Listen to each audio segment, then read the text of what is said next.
All right, well, hello everyone and happy Tuesday. It is digital host A.J. Wuest welcoming you back to Before the Four. Of course, the live stream where I go through some of 48's top news stories and then some before the 4 o'clock newscast. I apologize to you all. We started the stream a little bit later today, but we were working out some new additions here in our CTV center, and I think you all at home are gonna love it. But of course, wherever you're watching Before the Four today, whether it's on Facebook, YouTube, or the 48 Now live stream, as always, thank you so much for watching and spending just a bit of your Tuesday afternoon here. Now let's begin with a look at the weather this rainy Earth Day here in the Tennessee Valley. More rain is expected to be on its way with the threat of thunderstorms rolling in as well.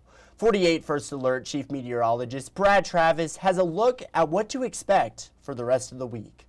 Brad?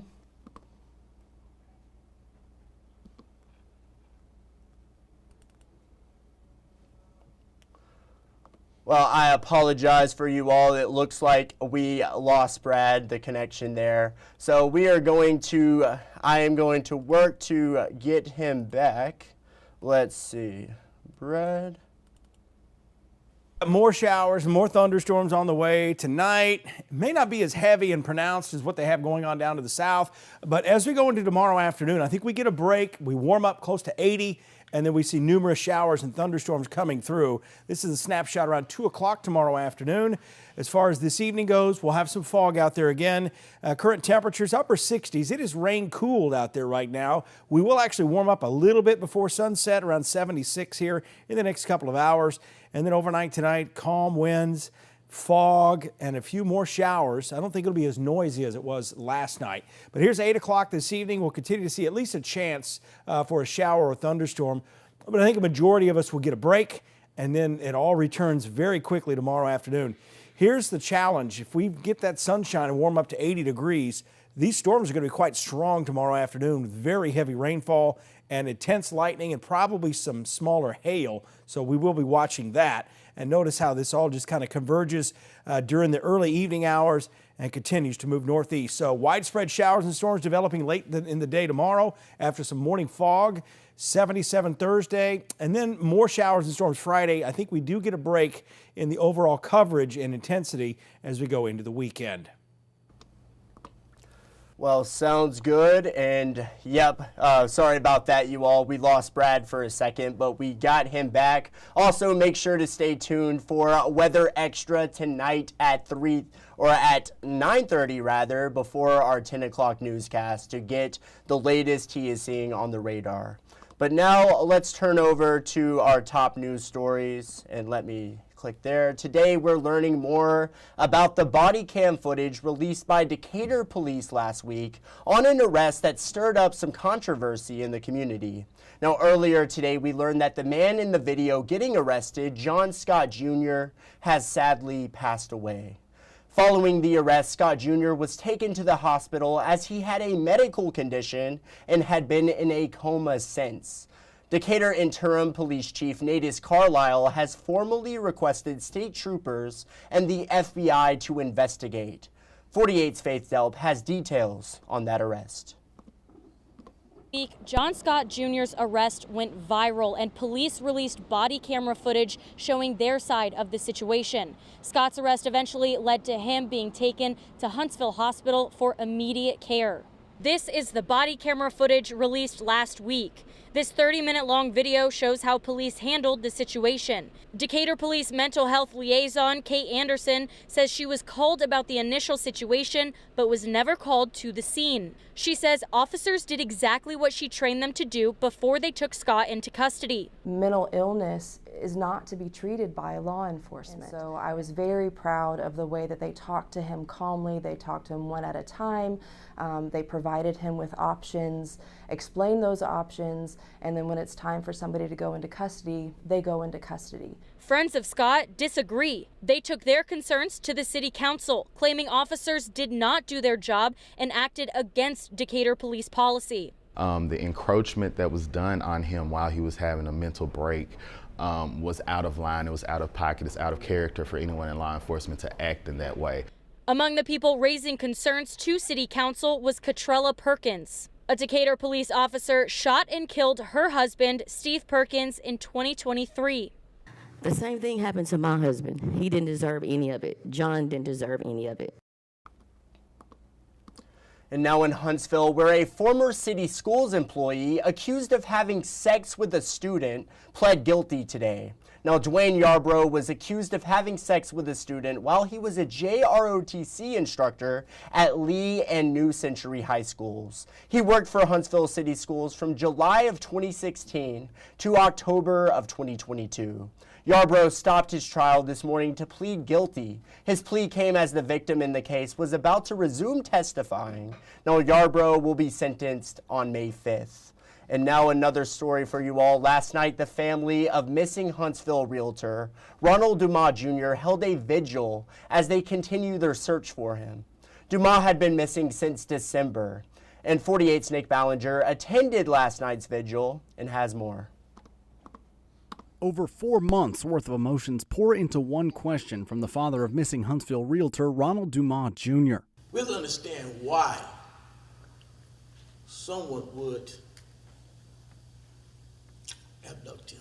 Dumas was last seen on security footage at a liquor store in Huntsville on December 15th before his car was found abandoned on I-40 near Camden, Tennessee. His family hasn't lost hope since. Not a moment passes that we are not thinking of you and praying that you come back home to us safely. Please, please hold on for us. Oh, can our God is here. That hope extends from a community gathering to share prayers late Monday night. It gives me joy to know that we have the support that we do. It's nothing like having the community, your family working with you in trying to bring him home, and he will come home. Deidre Wills met Dumas at Alabama A&M and flew from Florida to be with the family. It's the least that I could do. You know, I don't live here, so I can't stand at HPD's office every single day because Lord knows I would. So as many times as I need to come out, I'm going to do it, and it's not going to stop. 5 people have been arrested in connection to this case. 2 of them, 32-year-old Quintarius White and 27-year-old Kiera Clark, were arrested in Memphis and are identified by Huntsville police as being connected to his kidnapping. 3 people are still wanted. The NAACP is now standing by the family during the search for Dumas. Only objective of getting involved is to bring Ron Jr. home. But you as the community can help put this chain back together again. During a news conference Monday afternoon, Dumas' family shared plans for weekly updates from HPD investigators on the case. They're still asking anyone who may know where their son, father, and friend is to come forward.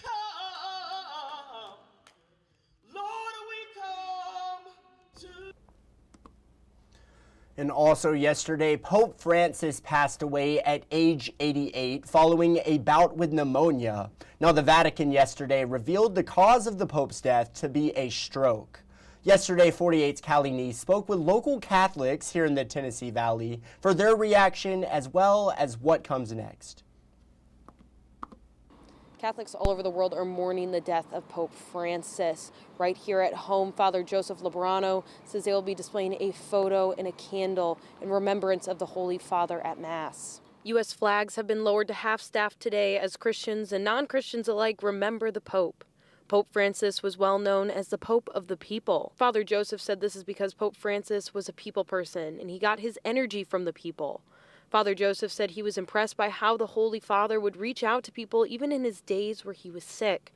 Father Joseph said even Pope Francis's name reflected his character. St. Francis of Assisi was a person who was very down to earth, very close to nature, and I think the Holy Father was too as well. Father Joseph told me there will be 9 days of mourning before the conclave will assemble. From there will be a lot of prayer and preparation before the election of the next pope. Father Joseph told me he hopes that Pope Francis's down-to-earth nature will carry over into the next pope.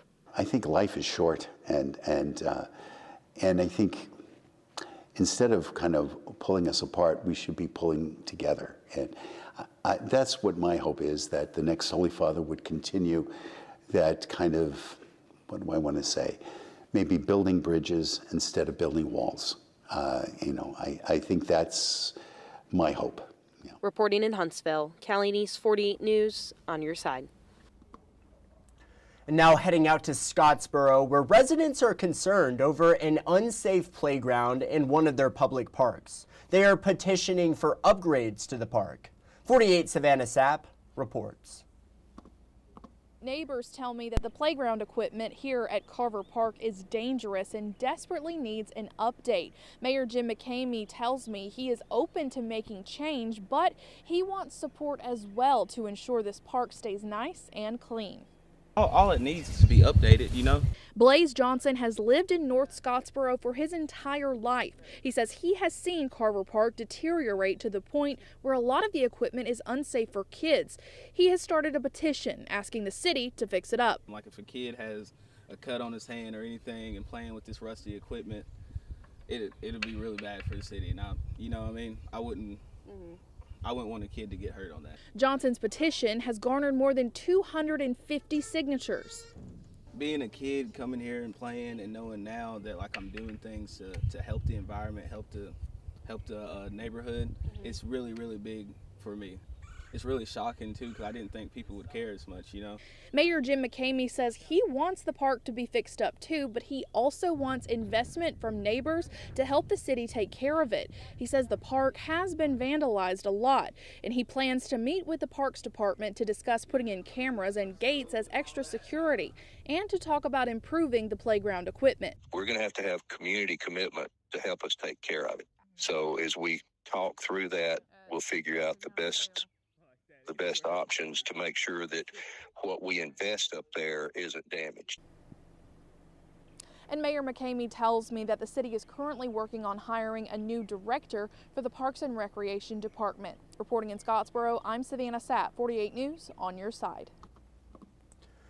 And now coming up after the break, a bit of a sporty day. We'll preview what to expect with HydroFest this year, looking back at the Huntsville Stars 40 years later. Of course, North Alabama's minor league baseball team before the Trash Pandas, and a story you're just not going to want to miss on local ice skaters taking home the silver and gold in the Special Olympics World Winter Games in Italy.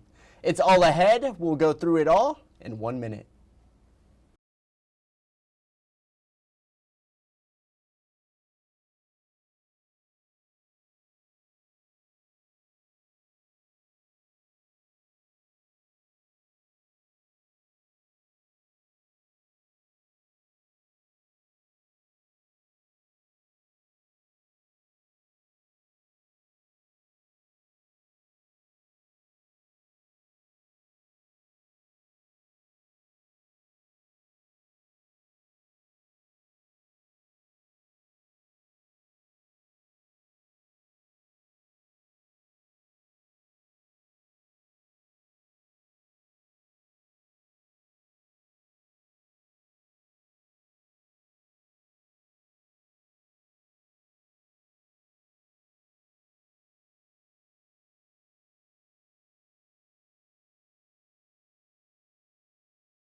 All right, time is up. Hello, everyone, and welcome back to Before the Four. Now we gotta talk about HydroFest. It's only one of the coolest events put on here in the Tennessee Valley. And this June, the speedboats will take to Lake Guntersville to show off their skills and raw speed.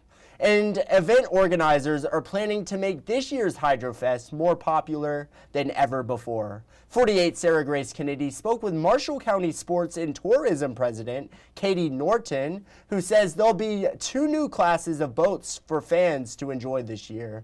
This includes offshore superstock power boats, which generally race on ocean water. It will mark the first time they've raced on Lake Guntersville, though. There will also be the return of the tunnel boats, which look like spaceships on the water. Norton says they're doubling the size of the event this year after a big loss in sales at last year's HydroFest.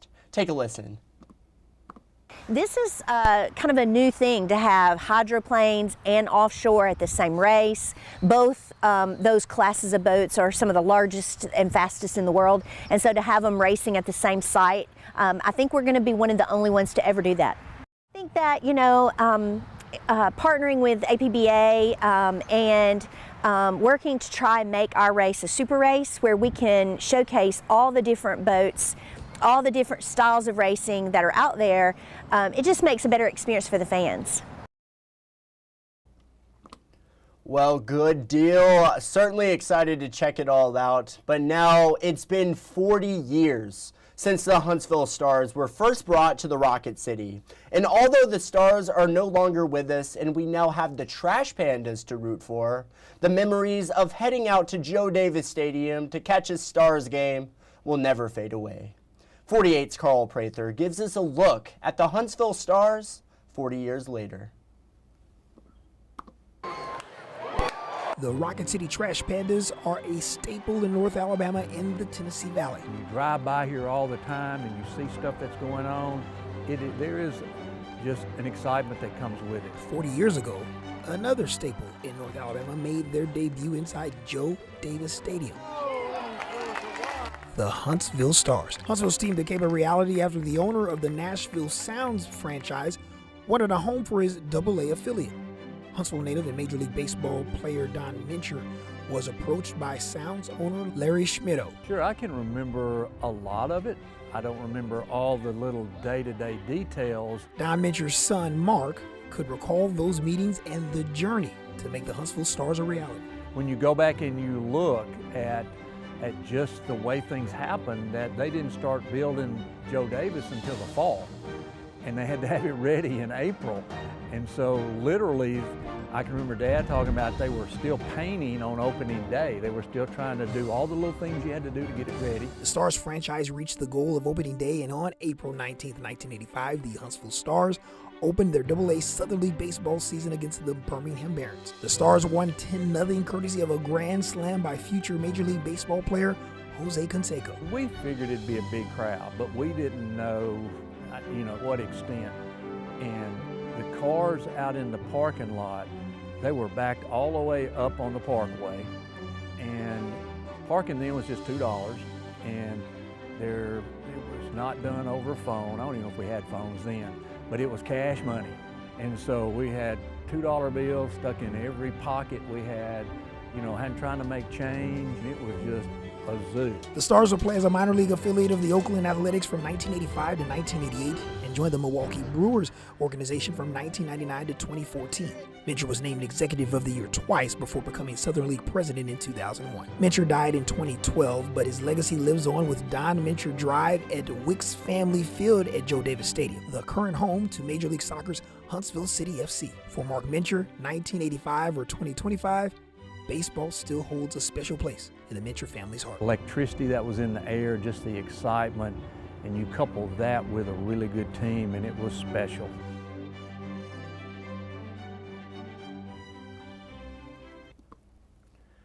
And now check this out. Local ice skaters recently won big in Italy. This at the Special Olympics World Winter Games. 48's Claudia Peppenhorst has this awesome story. Take a look. The trip itself was just life-changing. Life-changing indeed. 3 Huntsville athletes taking home hardware from the 2025 Special Olympics World Winter Games in Turin, Italy. Deeb Hobshe going for gold. Beth Allen securing the silver. And Cody Wheatley taking that top spot with another gold for Team USA. Beth gave me a replay of her reaction when she found out that she had made it on the podium. Yes! As for Deeb and Cody, they didn't find out they were taking home gold until they were in the locker rooms with Coach Heidi Parker, prompting this very special moment between the 3. That was an amazing moment for me to tell both of them that they got a gold medal. We all ugly cried in the hallway, and it was amazing. Cody says it's a big honor, and he's proved his strength to everyone, including himself. When I was first ice skating, I was scared I was going to fall. But until I kept on going and going and going, I got better. Then I started to skate a lot more. Understandably, Beth and her teammates were pretty nervous, but she says at the end of the day, their goal was simple. Do our best and do our own things and turn it backwards and do everything. Now that they've received the biggest honor in their sport, you'd think they might want to take a break. But these skaters say that couldn't be further from the truth. Keep practicing hard. I'm going to focus on getting my strength back and start working out more. Coach Parker says they will now look towards the future and perhaps one day return to the Winter Games. They, reached the pinnacle of it, but I mean, hey, Michael Phelps has a lot of gold medals, so why can't they? Awesome stuff, and you love to see people here in the Tennessee Valley winning. That is the greatest thing you could ever see, honestly. But now let's head into the stories you're just not going to want to miss coming up in our evening newscast. A high school rocketry team in the Shoals looking to win big for its second year in a row as they head to nationals. Speaking of winning, growth in the city of Arab, 48 Savannah Sapp with more on that. And then finally, speaking with the wife of a man who was murdered 2 years ago. The search still ongoing for her husband's killer. 48's Faith Delp will have that story coming up. And these are just a few of the stories you're just not going to want to miss coming up in our evening newscast. All right, it is 3:55. You know what time it is. It is, of course, time for Facebook Fun. That's right. And I see we have a few comments on Facebook right now. We have Donna Oliver. Donna, Jeff DeNoyer told me to start calling you D.O. from PC. So that is what I'm going to call you. Donna Oliver from Phil Campbell, everyone, in the comments here today on Before the Four. Opal said, hi, Brad. And then Opal said, hi, Donna. Well, Opal, hi. I hope you are doing well. Let's get into our Facebook question of the day. What song is overplayed on the radio? And this is actually, we got a lot of comments today of people who do not listen to the radio.